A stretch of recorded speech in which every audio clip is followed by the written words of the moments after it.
열둘, 딸 하나, 이렇게 해서, 데리고 나와서 이제 그들이 가나안 땅에서 생활을 하는, 그때, 열 아들과, 요셉과 충돌하죠. 야곱의 편애 때문에 생긴 결과였습니다. 그런데 요셉은 똑똑한 자녀로 성장해서 어떻게 보면 그것 때문에 더욱더 형들의 미움을 받습니다. 그래서 그 형들이 악하게도 죽이려고 계획을 했지만 유다의 그 대안으로 팔게 되죠. 그래서 요셉이 이집트로 이제 팔려갑니다. 그러고 난 뒤에 그것 때문에 그러는지 유다는 집을 떠나고 이 38장은 집 나간 유다가 그 후 여러 사건들, 참혹한 사건들이 벌어지거든요. 그리고 그 의미를 기록해 놨습니다. 그리고 이제 39장은 그 유다에 대비해서 요셉이 팔려간 이집트 땅에서 어떤 험난한 세상을 살았는지 이게 이제 대비되면서 나타납니다. 여기에 이제 그 사건들마다 큰 의미가 있는데요. 자, 우리 이제 하나씩 이걸 계속 살펴볼 겁니다. 요셉을 파는 데 참여한 그 형제에 대한 죄가 요셉을 통하여서 그대로 나타납니다. 그리고 야곱이 이제 그것을 인하여 깊은 슬픔에 빠진 거죠. 그래서 이제 가정의 비극이 어떻게 찾아왔는지 그것도 자세히 보여줍니다. 그리고 그 후에 유다가 집을 떠나죠. 가족 공동체와 거리를 두게 됩니다. 아버지 볼 면목이 없어서 그런 건지 아니면 그 형제들 간의 관계를 더 이상 지속하고 싶지 않아서 그런지 가나안 사회로 들어가 가지고요. 거기에 이제 여인과 결혼해서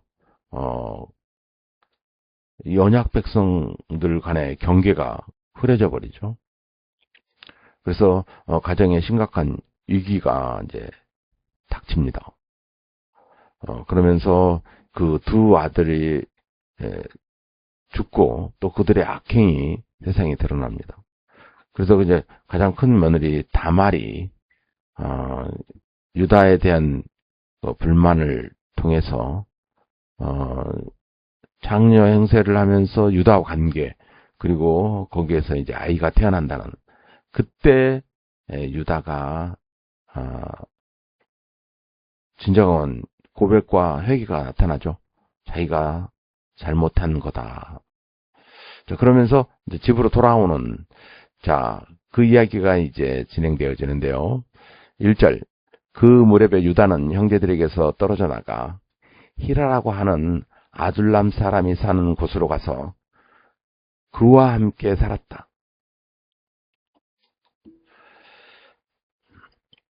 유다는 거기에서 가나안 사람 수아라고 하는 사람의 딸을 만나서 결혼하고 아내와 동침하였다.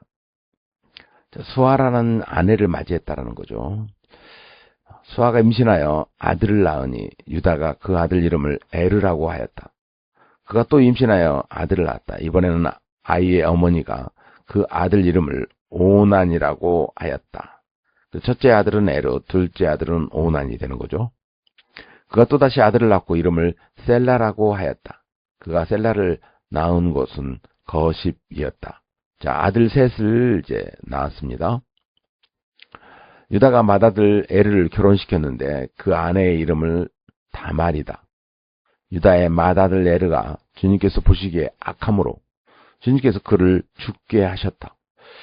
주님께서 보시기에 죽을 죄를 진 에르를 심판하신 거죠. 그러면 이제 그 아내 다말은 혼자 된 거죠. 유다가 오난에게 말하였다. 너의 형수와 결혼해서 시동생으로서 책임을 다해라. 너는 내 형의 이름을 이을 아들을 낳아야 한다. 자, 이게 이제 그 당시 근동에 있었던 풍습입니다. 그래서 그 여인이 남편이 죽었을 경우에 아이가 없으면 노후 대책이 안 서게 되니까 그 대책을 해주고 그 형의 이걸 계대 결혼 수혼법이라고 합니다. 이게 이제 율법으로 나중에 들어가요. 이 유다 때문에 이제 그런 것 같습니다. 그래서 그 다말이 이제 오난하고 결혼합니다. 그러나 오난은 아들을 낳아도 그가 자기 아들이 안 되는 것을 알고 있었으므로 형수와의 동침할 때마다 형의 이름을 이을 아들을 낳지 않으려고 정액을 땅바닥에 쏟아 버리곤 하였다. 그가 이렇게 한 것이 주님께서 보시기에 악하였다. 그래서 주님께서는 오난도 죽게 하셨다. 자, 이게 이제 이때 나온 그 정액을 땅바닥에 쏟는 행위, 이걸 이제 오나니즘, 이제 여기에 이제 용어를 붙입니다. 그래서 남성의 자유행위를 오나니즘 하면서 이제 그 용어가 이제 탄생하기 시작하죠. 그래서 이제 그게 자유행위가 나쁘다라는 이제 그 이름 때문에 생긴 겁니다. 그래서 그건 절대 아니거든요. 하나님께서 어떻게 보면 여성의 그 생계를 위한 그것 때문에 이제 결혼을 시키는 건데 그 생계를 잊지 못하고 죽게 하는 결과가 이제 이 오나니즘 때문에 생기는 거죠. 그런데 이제 그 남성 자유행위를 오나니즘 그거하고는 좀 다르거든요. 남성의 자유행위는 자칫 잘못 더 험악한 범죄를 방지하기 위해서 배설 행위를 하는 건데 그걸 이제 이 성경이 들어있는 그 이름의 그 행위를 이렇게 그래서 자유행위가 죄가 돼버리고 말아요. 그거는 여기서 나오는 그거는 이제 다른 의미가 돼야 되는데 그 용어가 그렇게 돼서 문제가 되기도 합니다. 11절 유다는 자기의 며느리 다말에게 말하였다. 나의 아들 셀라가 다 클 때까지 너는 내 친정 아버지 집으로 돌아가서 과부로 살고 있거라.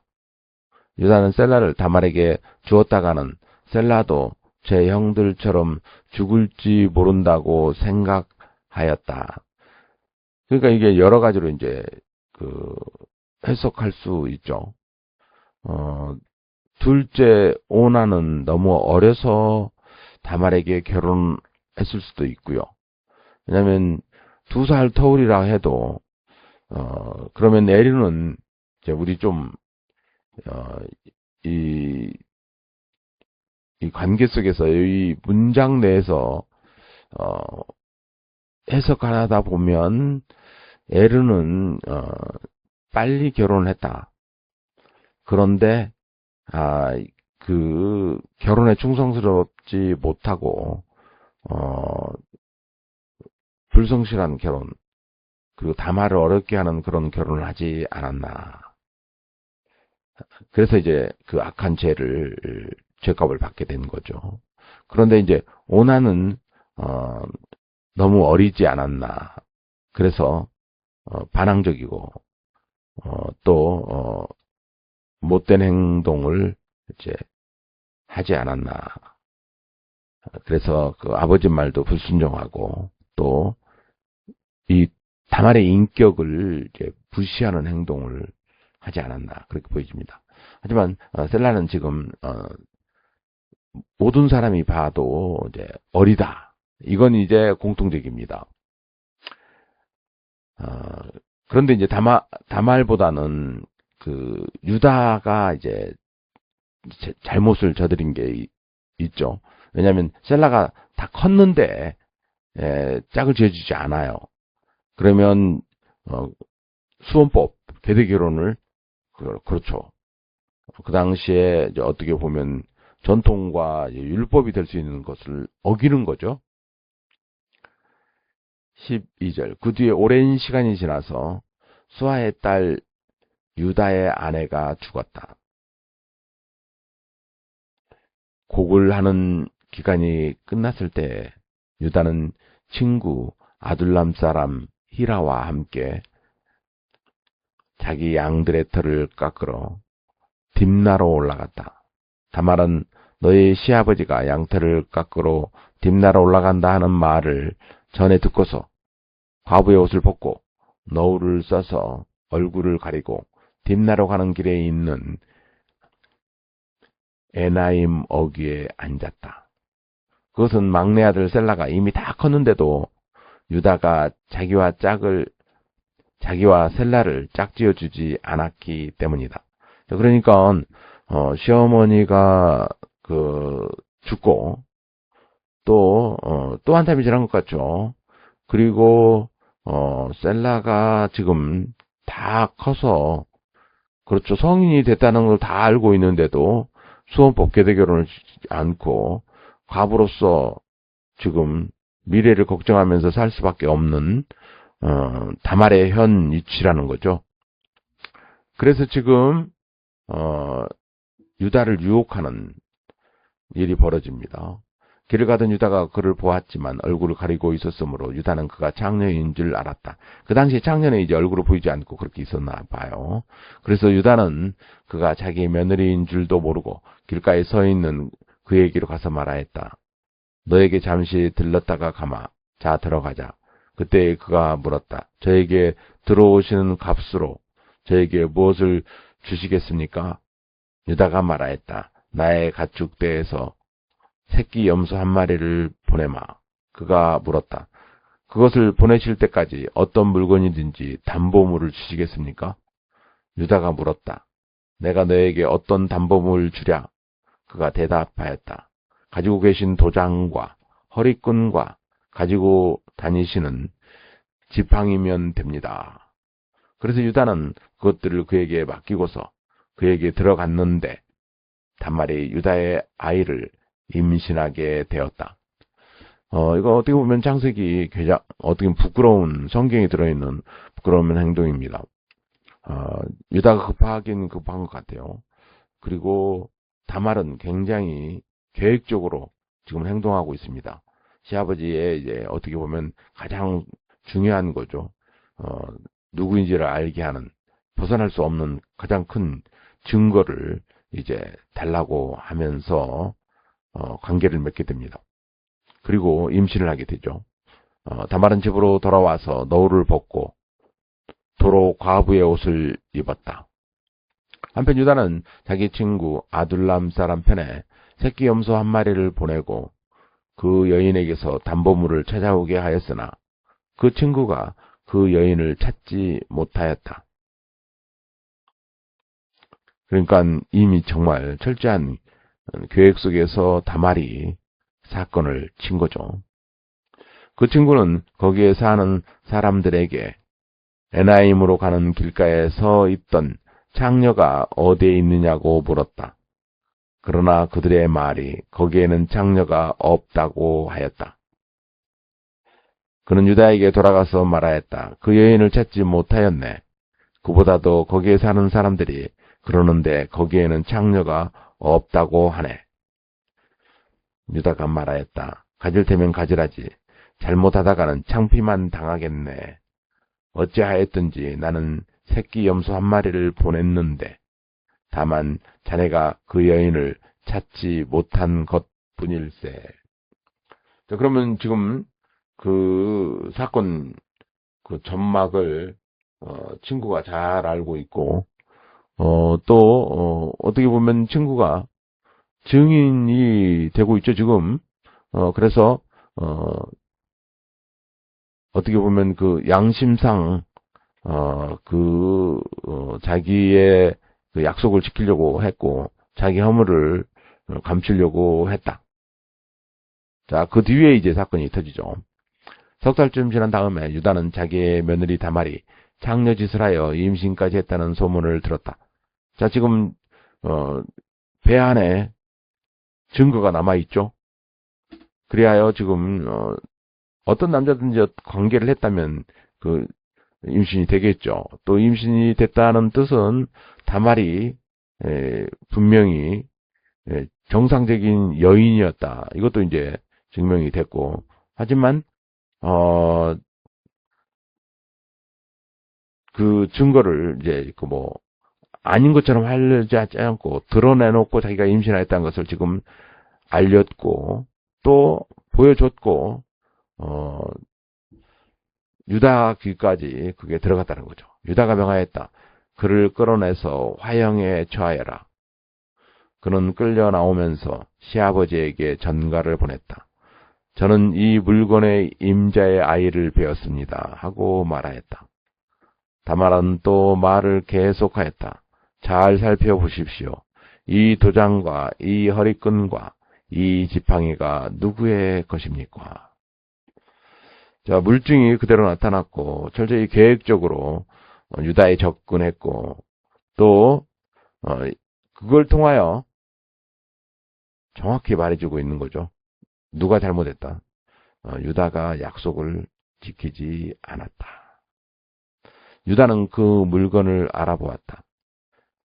그 아이가 나보다 옳다. 나의 아들 셀라를 그 아이와 결혼시켜야 했는데 하고 말하였다. 유다는 그 뒤로 다시는 그를 가까이 하지 않았다. 유다가 자기 잘못을 솔직히 고백하고 그 관계를 인정했다는 뜻이 됩니다. 정말 부끄러운 관계, 어리석은 행동, 이걸 지금 자기 스스로 그대로 드러내놓고 그 결과에 대한 책임을 지겠다라는 겁니다. 다말의 몸을 풀 때가 되었는데 태아 안에는 쌍둥이가 들어 있었다. 아이를 막 낳으려고 하는데 한 아이가 손을 내밀었다. 산파가 진홍색 실을 가져다가 그 아이의 손목에 감고서 말하였다. 이 아이가 먼저 나온 녀석이다. 저기 쌍둥이인데 지금 태어나지는 않았는데, 그렇죠. 손만 나온 거예요. 그래서 걔가 이제 어떻게 보면 자궁 바깥 세상을 먼저 보았으니까 그 녀석이 형이다. 그러나 그 아이는 손을 안으로 다시 끌어들였다. 그런 다음에 그의 아우가 먼저 나왔다. 산파가 어찌하여 내가 터뜨리고 나오느냐 하고 말하였다. 그래서 이 아이의 이름을 베레스라고 하였다. 그래서 베레스란 이름은 터뜨리고 나온 녀석. 하지만 진짜 손이 나온 세상적으로 볼 때는 뒤에 나온 게 형이죠. 그의 형 곧 진홍색 실로 손목이 묶인 아이가 뒤에 나오니 아이 이름을 세라라고 하였다. 자, 그런데 여기 이제 베레스가 바로 이제 어떻게 보면 형인데, 그리고 또 그 탄생에 진짜 도움을 준 건 그거잖아요. 그래서 이 베레스가 동생이 이름이 됐지만 사실상 진짜 형으로서는 이제 베레스 가게 됐죠. 그래서 이제 베레스가 예수님 가문에 이제 들어가는 그 유다의 그 자녀 바로 이 베레스가 다윗 가문에 들어갑니다. 그러니까 이게 이제 유다와 대비해서 그 요셉 가문과 이렇게 대비되는 그 과정이 정확히 이제 보입니다.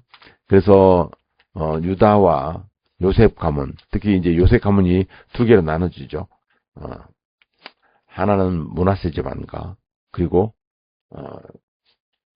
에브라임 지파로 이제 나눠지는데요. 이집트에서 이제 요셉이 결혼해서 낳은 자녀들입니다.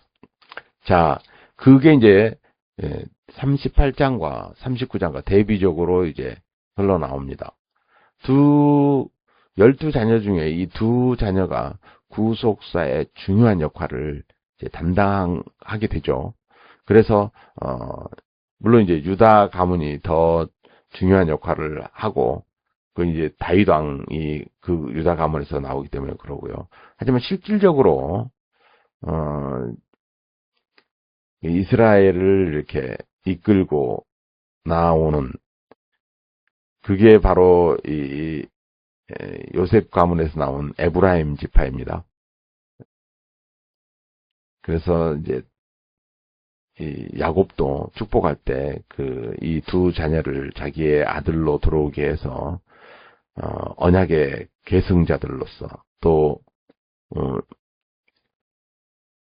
베델에서 야곱 언약이라는 게 있죠. 모든 민족이 그렇죠.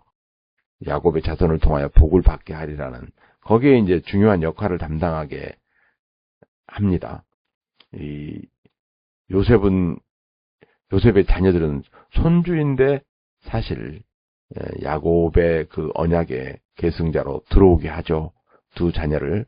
그럴 때 이 요셉 지파와 므낫세 지파는 나중에 끈끈한 관계 속에 갖게 되고 또 요 에브라임 지파는 출애굽을 할 때 나올 때 여호수아가 바로 이 에브라임 지파로 나오고 그 이 에브라임 지파가 여러 문제를 이제 야기시키면서 어떻게 보면 실질적으로 그 히브리 민족의 통치자로서 등극합니다. 거기에 이제 하나님 은혜 속에서 하나님 주권을 대행하는 중요한 역할은 또 유다 지파에서 합니다. 그래서 이게 통일 왕국이 되더라도 계속 이 갈등 관계 속에서 이제 나타나거든요. 그래서 이 38장과 39장은 정확하게 이런 구속사적 관점 속에서 잘 살펴봐야 됩니다. 특별히 이 39장에서 이제 보면 어떻게 해서 요셉 지파가 또 요셉이 이제 형성되는지 또 민족의 그 중요한 역할을 이스라엘 민족이 형성돼가는 중요한 역할 그래서 인류의 구원 계획의 모범 국가로 형성되어져 가는 그 과정들이 여기서부터 시작된 것을 정확히 이제 보여줍니다. 이게 요셉이 이 험난한 관계 속에서 잘 이기면서 하나님께서 계획하신 거다. 그래서 하나님의 역사를 통하여서 그 이스라엘 백성들이 구원 계획의 가장 모범이 되는 국가로서 어떻게 형성되어지는가 그 과정들을 이제 살펴봐야 됩니다. 첫 번째 보디발의 종으로 들어가는데요. 요셉이 이집트로 끌려갔다. 요셉을 이집트로 끌고 내려간 이스마엘 사람들은 바로의 신하인 경호대장 이집트 사람 보디발에게 요셉을 팔았다. 주님께서 요셉과 함께 계셔서 앞길이 잘 열리도록 그를 돌보셨다. 요셉은 그 주인 이집트 사람의 집에서 살게 되었다.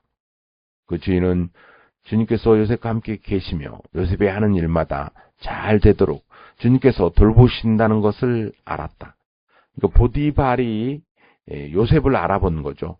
요셉 뒤에는 하나님이 계신 것 같아. 그 하는 일마다 다 잘 된다. 주인은 요셉이 눈에 들어서 그를 신복으로 삼고 집안일과 재산을 모두 요셉에게 맡겨 관리하게 하였다. 자, 그래서 모든 것을 다 맡겼어요. 그런데 이제 아내만은 아니죠. 그건 이제 요셉이 고백하는 말이 있습니다. 그가 요셉에게 자기 집안일과 그 모든 재산을 맡겨서 관리하게 한 그때부터 주님께서 요셉을 보시고 그 이집트 사람의 집에 복을 내리셨다. 주님께서 내리시는 복이 주인의 집 안에 있는 것이든지 밭에 있는 것이든지 그 주인이 가진 모든 것에 미쳤다. 그래서 그 주인은 자기가 가진 모든 것을 요셉에게 맡겨서 관리하게 하고 자기의 먹거리를 빼고는 아무것도 간섭하지 않았다. 요셉은 용모가 준수하고 잘생긴 미남이었다. 일이 이렇게 된 지 얼마 지나지 않아서 주인의 아내가 요셉에게 눈짓을 하며 나와 침실로 가야 하고 깨웠다. 그러나 요셉은 거절하면서 주인의 아내에게 말하였다. 주인께서는 모든 것을 나에게 맡겨 관리하게 하시고는 집안일에는 아무 간섭도 하지 않으십니다. 주인께서는 가지신 모든 것을 나에게 맡기셨으므로 이 집안에서는 나의 이외에는 아무도 없습니다. 나의 주인께서 나의 마음대로 하지 못하게 한 것은 한 가지뿐입니다. 그것은 마님입니다. 마님은 주인 어른의 부인이시기 때문입니다. 그런데 내가 어찌 이런 나쁜 일을 저질러서 하나님을 거역하는 죄를 지을 수 있겠습니까? 그 신뢰 문제라는 거죠, 이건. 그는 절대로, 신뢰를 깨는 행동은 절대로 할 수 없다. 이게 요셉의 이제 단호함입니다. 요셉이 이렇게 말하였는데도 주인의 아내는 날마다 끈질기게 요셉에게 요구해 왔다. 요셉은 그 여인과 함께 침실로 가지도 않았을 뿐만 아니라 아예 그 여인과 함께 있지도 않았다. 자, 혈기왕성한 남자들은 명심해야 됩니다. 유혹하는 여자가 있으면 그 여인과 함께 있지도 말아야 됩니다. 하루는 요셉이 할 일이 있어서 집 안으로 들어갔는데 그 집 종들이 집 안에 하나도 없었다. 여인이 요셉의 옷을 붙잡고 나하고 침실로 가요 하고 졸랐다. 그러나 요셉은 붙잡힌 자기의 옷을 그의 손에 버려둔 채 뿌리치고 집 바깥으로 뛰어나갔다. 이거 함정이죠. 여인이 이미 다 사람들 없게 하고 야식기래 하고 기다리고 있다가 지금 탁 유혹했는데 그냥 강력하게 제지하고 그냥 더운 이집트에 뭐 옷이라도 많이 입었겠어요. 그냥 뛰쳐놓고 가버렸다는 거죠. 여인은 이제 완전히 혐오감을 느꼈겠죠. 그래서 이제 그 혐오감을 이제 수치심 이런 것 때문에 이제 요셉을 이제 모함하게 됩니다. 이 여인의 악한 거죠. 이게 이제 인간의 이중적인 면인 겁니다. 들어갈 때와 나갈 때 다르다고. 이렇게 이제 수치심으로 변하면 이제 이게 무서운 분노로, 그래서 이제 그 분노 때문에 요셉을 죽이려 하는 거죠. 여인은 요셉이 그 옷을 자기의 손에 버려둔 채 집 바깥으로 뛰쳐나가는 것을 보고 집에서 일하는 종들을 불러다가 말하였다. 이것 좀 봐라. 주인이 우리를 웃음거리를 만들려고 이 히브리 녀석을 데려다 놓았구나. 여기에 이제 히브리라는 용어가 나옵니다. 그가 나를 욕보이려고 달려들기에 내가 고함을 질렀더니 그가 내가 고함 지르는 소리를 듣고 제 옷을 여기에 내버리고 바깥으로 뛰어나갔다. 자, 히브리란 뜻은요, 강 건너 온 부족 이런 뜻인 겁니다. 그럼 강을 건너왔다는 거예요. 그런데 이제 여기서는 벌써 비아하는 용어죠. 그런데 그 의미가 그 단호함, 분명함, 정직함 이런 뜻으로 바뀌어서 지금 유대인들은 히브리어라고 이야기하고요. 그러니까 히브리인 하면 좋아합니다. 이 용어가 이렇게 의미가 바뀐 거죠. 16절 이렇게 말하고 그 여인은 그 옷을 곁에 놓고 주인이 집으로 돌아오기를 기다렸다. 주인이 돌아오자 그에게 이렇게 일러 바쳤다. 당신이 데려다 놓은 저 히브리 사람이 나를 농락하려고 나에게 달려들었어요. 내가 사람 살리라고 고함을 질렀더니 옷을 내 앞에 버려두고 바깥으로 뛰어나갔어요. 주인은 자기 아내에게서 당신의 종이 나에게 이 같은 행패를 부렸어요고 하는 말을 듣고서 화가 치밀어 올랐다. 뭐 이건 뭐 보디발의 입장에 봐서는 아내 편을 들을 수밖에 없고, 아내 편에 들어서 그 말을 듣고 보면 굉장히 화가 치밀러 올랐겠죠. 요셉의 지휘는 요셉을 잡아서 감옥에 가두었다. 그곳은 왕의 죄수들을 가두는 곳이었다. 요셉이 감옥에 갇혔으나 주님께서 그와 함께 계시면서 돌보아 주시고 그를 한결같이 사랑하셔서 간수장의 눈에 들게 하셨다. 감옥 안에서도 하나님께서 지금 요셉을 돌보십니다. 그래서 22절 간수장은 감옥 안에 있는 죄수를 모두 요셉에게 맡기고 감옥 안에서 일어나는 온갖 일을 요셉이 혼자 처리하게 하였다.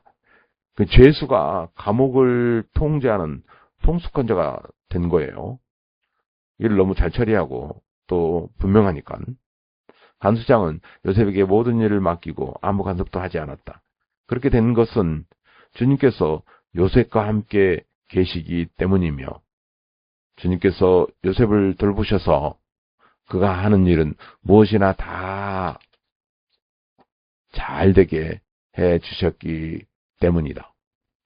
자, 그래서 어떻게 보면 지금 보디바라 개인 종에서 지금 국가기관이죠. 감옥이면 국가기관에 지금 어떻게 보면 공무원으로서 지금 일하게 됐다. 그러니까 개인 그 집안의 관리인이었다가 죄수 신분이긴 하지만 지금 국가기관에 일하는 어떻게 보면 공무원이 됐다. 그것도 이게 이제 뒤에 가서 보면요, 그 고위 고관들을 관리하는 그 죄수장이 이렇게 된 겁니다. 그래서 이제 이집트의 여러 사건들, 정치와 관계되어 있는 모든 것들을 잘 알 수 있는 기회를 갖게 되죠. 이게 이제 굉장히 이제 어떻게 보면 모함을 받았는데요.